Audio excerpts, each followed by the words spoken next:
Okay, that was my opening statement. I don't think I have anything to top on that, so we'll get right at it. Can you follow on Aleppo? Yeah, sir? he said that we want a united Syria.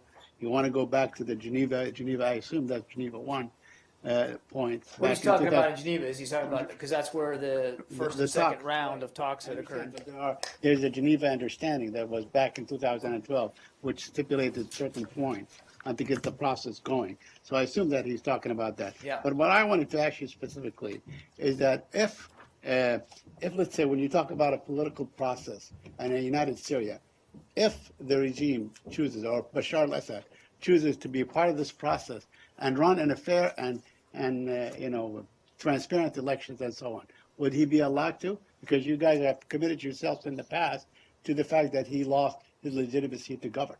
Yeah, well, I think we still believe that, Saeed. And as we've said before, those are exactly the sorts of issues that need to be hammered out in political talks, is what this transition looks like and what an election looks like. And that's why it's so important to get the regime and the opposition together to talk. So I understand, but We're not going into this proscriptively, Saeed, and laying out what it all has to look like before they've even had a chance to talk.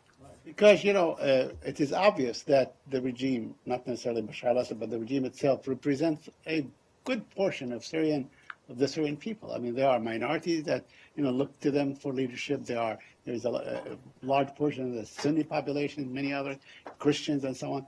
So they would want that kind of political entity to represent them. Will they be allowed? Should they be allowed as part of any political process that is fair and transparent? Should who be allowed? The regime, the Ba'athist regime of Syria. There's no question that in political talks, should we get to that point, that the regime would be represented in that. I mean, you can't have a political talks and to lead to a solution without the regime being represented, as they were in the first two rounds. And you talked about a large part of the Syrian population that may be supportive of the regime. Let's also talk about the much larger portion of the Syrian population that has been killed, injured, maimed, forced to flee their homes and businesses, in fact, forced to flee the country. Some 4.8, maybe more million people have been sent into refuge outside Syria. Now, one of the things that we have said throughout our discussions about what the transition process should look like and how elections ought to be held is that we believe it's very, very important that the diaspora, those that have been flung outside the country because of the brutality of their own government, ought to have a chance to cast their ballot, to have a say, to let their voice be heard. So, again, we're not going into this proscriptively by detail. That's the whole reason you want to have talks. Okay, Carol? John, I can't help but feel like we've been here before. Do you have any reason to believe that as long as the words of the Secretary and the rest of the world fall on deaf ears in Damascus, that there is anything in the dynamics on the ground that will make this any different than what we've heard in weeks ago and months ago? Well, certainly, I think we're all mindful, and I think you could hear it in the Secretary today, we're all mindful that we have said these things before. We have made these same arguments. We have urged the same sort of restraint and dignified approach on both the regime and its backers to little avail. We're exceedingly frustrated by where we are. Nobody wants to see what we see coming out of Aleppo specifically. But as to your exact question on, can I predict a change? No, and I wouldn't even attempt to. But this much is clear, Carol. If things don't change, if we can't get back to discussions in Geneva about a political transition, a peaceful transition to some sort of democratic government in Syria, then the war goes on. And sadly and regrettably, we might be up here talking about another community, another city that's facing slaughter. That means more extremists are going to be drawn to Syria. It means more refugees, more internally displaced people, as well as refugees out the country, which will continue to strain the resources of countries like nations like Turkey and Jordan and Europe. And it means that the opposition will continue to fight. The civil war will not end. And it's hard to imagine how that can be seen, that outcome, those outcomes, I should say, can be seen as in the interests of anyone, including Bashar al-Assad. But is there anything happening on the ground? Is there any reason to believe that this time might be different? Is this, say nothing or forever hold your peace? It's not going to be forever hold your peace if we don't get to better outcomes. I think Secretary Kerry well enough that for every second that he's in the chair, he's going to be continuing to try to get a political transition in Syria on the way. There's absolutely no question about that. But I mean, I think we just have to take this, one day at a time. Now, as talking about this day, as he said to you, there has been some positive movement, and it would be remiss of us not to recognize the fact that there are buses that have moved into Aleppo to move people out. And indications are that the first to move out were those who were injured, hurt, sick, and not necessarily mobile. And they were monitored and escorted by Red Crescent personnel. So that's not, that's worth recognizing, that today we did see some people get out safely and securely. We need to see that continue. More critically, what we need to see is a cessation of the violence in Aleppo, because as soon as this ceasefire was announced, just 48 hours ago, it was almost as immediately broken.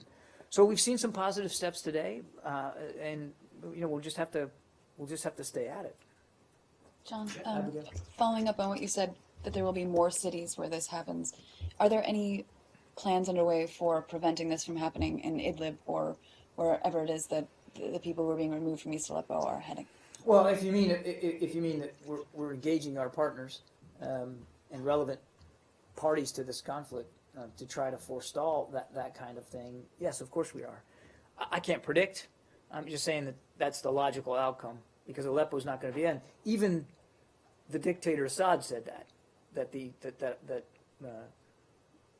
taking back Aleppo wasn't going to end the war. Except when he says it, it has a much more dark connotation there. I don't know, but what we do know is that unless we can get back to the table and try to get some sort of political transition in process, to try to offer a way through to end the war diplomatically, it will continue. And since we believe that, you have to assume that it will continue on the streets of other cities, other towns, other communities. I just don't know where or when that might be. Yeah. The Secretary mentioned that everybody is on board for negotiations except the regime, Assad regime, and you also now are saying the same thing. But who has approached the regime? Have we talked to Russians? Has this regime rejected an offer to be on board, or is it still up in the air? Have they been approached formally through Russia? Because of course they've been approached through Russia. We don't have direct communications with the Assad regime, but Russia does. They have the most influence on them, and yes, we have pressed upon them to press upon the Syrians to come back to the table and to try to have some kind of meaningful political transition. And as the Secretary said, they have thus far not only proven unwilling to do that, but proven all the more brutally willing to kill their own people. John, do you have any direct communication with the groups left in the small part of Aleppo? I don't know what the status of direct communications are with the opposition fighters in Aleppo. I don't think I have that clear a picture. We obviously have contacts with and communication with some opposition groups. There are other nations in the region that are in closer communication with yet other groups. I don't know exactly how many or who the opposition are left in Aleppo, so it'd be difficult for me to answer that question. So to clarify the position of U.S., the Secretary Kerry said that if Aleppo falls, so do you believe that there is still an opportunity for the opposition groups to hold this small part? It would be. The Secretary's right. I mean, I think I think we don't believe the entire city has fallen yet, but it is certainly on the brink of doing that. I mean, we're realistic, we're pragmatic about that. And that's why, because we are where we are, that's why we've been working to get civilians as well as opposition members out of there safely and securely. I can't predict when that small enclave may or may not be taken, or what that's going to look like, or how hard it's going to be fought for. But by just about any measure, Aleppo has, almost completely been taken back. But as far as I understand, the evacuation means the fall of Aleppo. The what? The evacuation of these fighters and the civilians in the small parts means. I think we're all facing the reality that that's what's going to happen. Yeah. I mean, I'm not sure I understand what the point is. I mean, I think we all recognize, nobody's looking at what's going on in Aleppo with rose-colored glasses here. I mean, the city is almost totally now been taken by the regime. I mean, we recognize that. And and the Assad regime was able to do that with the help of external actors, including Russia and Iran. And there's no disputing that either. And sadly, hundreds of thousands of people have suffered, many of them innocent people, men, women, and children. And that's why, because of where we are with Aleppo, because the situation is so dire, first of all, that's one of the reasons why the Secretary came out to talk to you directly, because of the situation that we're in right now, and because of the need to try to save whatever lives are left in Aleppo that can be saved, and to allow the opposition to get out safely with their light weapons. So the status of this enclave, is there fighting going on now, or are they being evacuated? Are they part of the cessation of hostilities or the ceasefire? First of all, I don't because know. I saw on some footage of these trucks, convoys, going through areas that is under Syrian government control and moving north towards the countryside and to Idlib. I don't So- know the status of fighting in this Right. small area, but we have reason to believe that there could be opposition as well as innocent civilians there. And we'd like to see that we can get those people out safely and securely. What the regime will do, I couldn't possibly predict. Because the implicit message when you say, if Aleppo falls, the implicit message is that it may not, which means that these fighters will hang on, or they will stay where they are, which is, I guess, in contradiction with the terms of the ceasefire as we understand it, right? Look, again, Saeed, I don't have perfect visibility into what's going on in this small area. I mean, Aleppo, for all intents and purposes, has been taken back by the regime. We recognize that. And our focus right now is more on trying to save the lives that yet can be saved, and trying to get people out that can and will get out safely and securely to other locations, to aid and assistance, food, water, and medicine that is waiting for them. Nick? I just want to follow up on something the Secretary said. He said, hopefully people will put actions where the words have been. We've heard a lot of words from him, a lot of indignation. Is the United States prepared to take action aside from calling for political talks to halt the violence in Aleppo? What sort of action are you referring to? Be any action, that's what I'm asking you. Is the U.S. prepared to take action beside, the Secretary said himself, hopefully people will put actions where the words have been. What Well, actions? he's referring to the actions and the responsibilities that are incumbent upon the regime, Russia and Iran specifically. Those are the three parties here who have in the past said that they favor a peaceful solution, that they favor diplomacy, and have proven quite the contrary. Those are the individuals. That's where hang on a second, that's where the responsibility lies. That's where the failure of leadership is. Now, to your question, short answer is yes, the United States will continue to act, to do whatever we can to try to get a cessation of hostilities in Syria and get a return to political talks. And we're going to do that through hopefully the support of the international community and continued diplomatic efforts.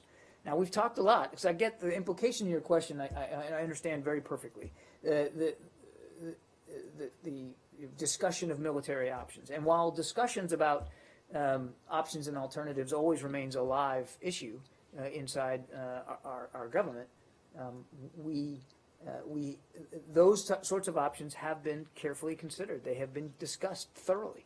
And even at the at the advice and counsel of our nation's top military leaders, it has been the decision has been made that those are not options that will get us to the end we seek, either in terms of risk and resources and cost, but also to potential unintended outcomes and consequences in Syria that could actually be worse for the Syrian people. So it's not like those things haven't been thought about. And it's not like they don't continue to be thought about.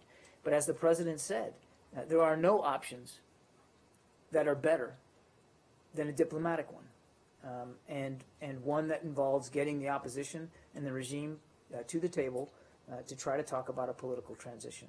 So I just want to be clear, and I'm not, Nick, I'm not picking on you, but when you say act, we are acting. We have been acting. We have been leading. And the word act doesn't necessarily have to mean anything other than diplomacy, although it can. So we very much have taken a leadership role. It was Secretary Kerry who led the formation of the International Syria Support Group. It was the United States who led efforts inside the UN to get that resolution 2254 into place. It was the United States which tried to work this out bilaterally with Russia, and then when that failed because Russia wouldn't meet its commitments, it was the United States who fashioned together a smaller multilateral effort that we were talking about in recent weeks. So we're very much going to stay committed on this. So just a quick follow-up Sure. on that. I mean, he compared it, from the podium, he compared Aleppo to Srebrenica. You have a member of Samantha Power literally wrote the book on the responsibility to protect. Does the U.S. believe it has a responsibility to protect people in Aleppo? We absolutely believe we have a responsibility to try to protect the innocent from slaughter. Absolutely we do. And we have been acting on that responsibility for now, more than 5 years, but more specifically for the last 18 months to 2 years to try to get a peaceful solution to the conflict. Coming from my background, and then coming here, diplomacy is action. Diplomacy is leadership. Diplomacy is a choice, and it is often a more painstaking choice. It is often a slower choice, and as I've witnessed myself being in these discussions, it can be in many ways a much more challenging choice to make, but it is a choice and it is action, and it does connote leadership. And the United States has been leading in this, very much leading in this effort. Now, Nick, to be honest and fair, and I think you could hear it in Secretary Kerry's voice, nobody's happy that thus far diplomacy hasn't gotten us where we want it to go. We recognize that this diplomatic approach has fallen short of the outcomes that we wanted to achieve, that we seek. But that doesn't mean that it shouldn't still be pursued. It doesn't mean that we shouldn't still lead and act and discuss and debate and try to get better outcomes, better decisions, better changes in the calculus of some of the parties in terms of the way forward. Because as I said, I think it was to Carol, it's difficult to see that the alternative, which is the inability to make the right decisions by Russia, Iran, and the regime, is in their actual long-term security interests. Because what happens is the war just continues, and the bloodshed continues to happen, and extremists continue to be drawn in.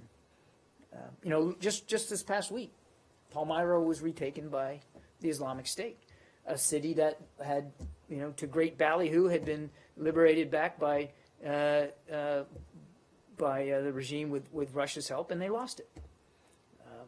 And I think that says something about their quote-unquote stated commitment to defeat terrorists on their own soil. So again,